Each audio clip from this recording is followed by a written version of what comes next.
Aku mau bahas tentang penyakit. Jadi mungkin ini menjadi penting buat kita bahas, terutama buat teman-teman yang baru mau mulai. Biar tahu kira-kira penyakit-penyakit apa aja sih yang sering nyerang ayam petelur. Makanya penting bagi kita buat mengenali gejala-gejala penyakit ataupun kira-kira penyakit apa aja yang riskan ada di kandang kita. Biar kita bisa antisipasi. Hey, assalamualaikum warahmatullahi wabarakatuh. Selamat datang kembali di channel Gopur Goplem. Ya, suara yai.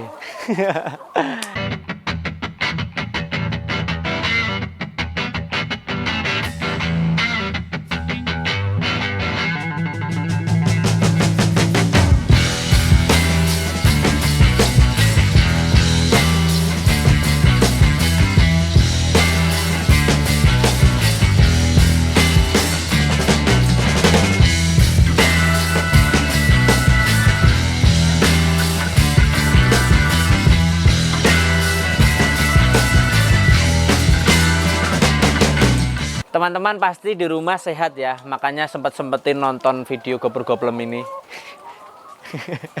Sehat lah, doa baik buat kalian selalu pokoknya. Nah, langsung saja ya, di video kali ini aku mau bahas tentang penyakit. Jadi mungkin ini menjadi penting buat kita bahas, terutama buat teman-teman yang baru mau mulai. Biar tahu kira-kira penyakit-penyakit apa aja sih yang sering nyerang ayam petelur kayak gitu ya. Umumnya unggas sih sebenarnya, tapi yang paling spesifik karena kita membahas tentang ayam petelur. Nah, penyakit apa aja nih yang sering menjadikan kita itu ngerasa terancam gara-gara penyakit itu? Di sini saya sudah merangkum ada 5 poin. Tapi sebelumnya saya kasih tambahan lagi nih, sebelum kita bahas 5 poin tadi. Jadi yang namanya penyakit ini kan sangat mengganggu ya buat para peternak. Terutama kesehatan ayamnya jadi berkurang otomatis kan karena namanya sakit kan. Nah, yang paling males itu telurnya juga ikut berkurang kalau penyakitan biasanya. Yang mana padahal kita kan butuhnya telurnya maksimal kan, biar kita semakin cuan. Nah, kalau udah gitu kan sayang. Makanya penting bagi kita buat mengenali gejala-gejala penyakit ataupun kira-kira penyakit apa aja yang riskan ada di kandang kita. Biar kita bisa antisipasi, biar nggak sampai rugi. Jangan sampai malah ayam kita pada KO atau mati gara-gara penyakit tersebut, gara-gara kita tidak bisa memberikan penanganan atau pencegahan yang sesuai. Oke, langsung saja 5 poin penyakit yang sudah saya rangkum apa aja. Yang pertama ada penyakit infeksi bronkitis. Infeksi bronkitis ini lebih tepatnya disebabkan oleh virus sebenarnya, virus IB. Makanya kan ayam-ayam ini kan secara rutin harus divaksin IB juga kayak gitu.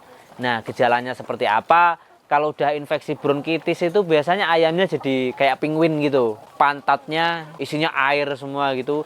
Ayam ini jelas sudah nggak bisa bertelur. Karena biasanya bukan karena masalah reproduksinya enggak.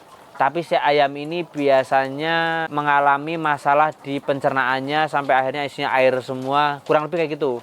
Intinya kalau saya sebagai orang yang tidak terlalu paham dengan penyakit secara detail ala-ala dokter hewan, untuk penyakit IB ini biasanya ayamnya seperti penguin, isinya air doang. Dan ayamnya itu kalau dipotong kurus banget biasanya, kelihatan berat, tapi kita dipotong isinya air doang. Itu biasanya ayam-ayam yang kena IB kayak gitu. Langsung ke poin berikutnya, ada pulorum, berak kapur. Ini menjadi salah satu penyakit yang sering banget ada, bahkan di kandang saya pun beberapa kali ada. Nah, ini biasanya diakibatkan karena pakan yang kita berikan kurang steril, berjamur, atau minum yang kita berikan juga kurang steril kayak gitu. Intinya ayamnya mengkonsumsi pakan atau minuman yang kurang bersih atau kurang steril yang menyebabkan si ayam ini jadi berak kapur. Ini tuh seperti gejala diare kalau pada manusia, mencret dan lain-lain. Cuma kalau di ayam mencretnya lebih ke kayak kapur gitu. Makanya ini disebut dengan berak kapur. Nah, penanganannya gimana? Kasihlah si ayam ini dengan menggunakan obat-obat pencernaan. Banyak di toko-toko poultry shop gitu-gitu, obat-obat pencernaan untuk mengatasi pulorum ini. Terus yang selanjutnya ada penyakit ND atau Newcastle disease. Penyakit ND itu kalau orang kita nyebutnya tetelo. Biasanya kayak gitu. Gejalanya kayak gimana? Biasanya ayamnya lemes, terus yang paling parah biasanya ayamnya sampai kepalanya muntir. Kepalanya sampai kayak, kalau teman-teman pernah lihat mungkin sampai intinya kayak muntir lah sampai gini. Kayak gitu. Itu penyakit ND.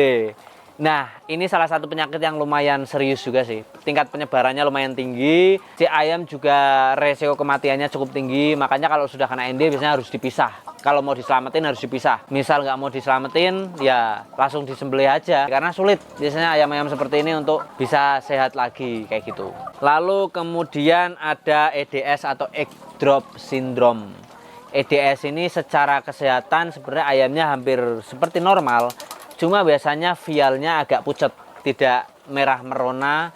Terus hasil produksinya kalau ada itu biasanya putih atau bahkan biasanya lembek. Ah, itu ada tuh di video saya tuh, lembek itu hasil produksinya, itu ayam-ayam yang kena egg drop syndrome. Ini egg drop syndrome ini disebabkan oleh virus sih sebenarnya. Jadi kalau ini sih saya perhatikan biasanya bisa pulih lagi, cuma memang harus di treatment bener-bener kayak gitu. Efek yang paling parah adalah si ayamnya jadi telurnya banyak berkurang sih, karena namanya aja udah egg drop syndrome, jadi telurnya ngedrop, bener-bener ngedrop gara-gara yang satu ini kayak gitu. Lalu yang terakhir atau poin kelima, aku punya satu penyakit yang cukup familiar mungkin buat teman-teman, yang teman-teman juga pernah merasakannya mungkin, yaitu pilek. Bahasa kita itu pilek. Nah, kalau ayam tuh senot ngomongnya. Nah, kalau bahasa anak dokter peternakan atau orang-orang ini ya kan, ahlinya gitu, ngomongnya adalah korisa. Kalau orang sini ngomongnya cekreh. Kalau teman-teman mungkin ngomongnya pilek. Ciri-cirinya adalah ayamnya keluar lendirnya di hidungnya ataupun cairannya di hidungnya. Di hidung loh ya. Kalau di mulut biasanya karena habis minum keluar cairan, muntah doang biasanya itu normal. Itu keluar cairannya, terus ayamnya lesu, nafsu makannya berkurang, itu biasanya kena penyakit senot atau korisa ini. Nah, ini biasanya disebabkan oleh bakteri. Makanya untuk penanganannya bisa kita berikan antibiotik atau obat, bisa pakai Trimicin S, Doxerin dan lain-lain. Itu sih. Jadi itu ya, kurang lebih penyakit-penyakit yang paling sering banget ada di peternakan.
Oke, sebelum saya tutup, mari kita kulas kembali ke 5 penyakit yang sudah saya rangkum tadi, ya kan?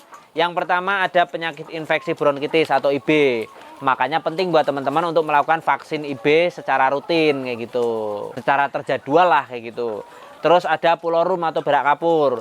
Nah, ini penting buat teman-teman untuk menjaga steril kandang, steril pakan, sterilnya minuman yang kita berikan ke ayam, biar si ayamnya nggak kena pulorum atau diare kalau di kita pencernaannya kayak gitu.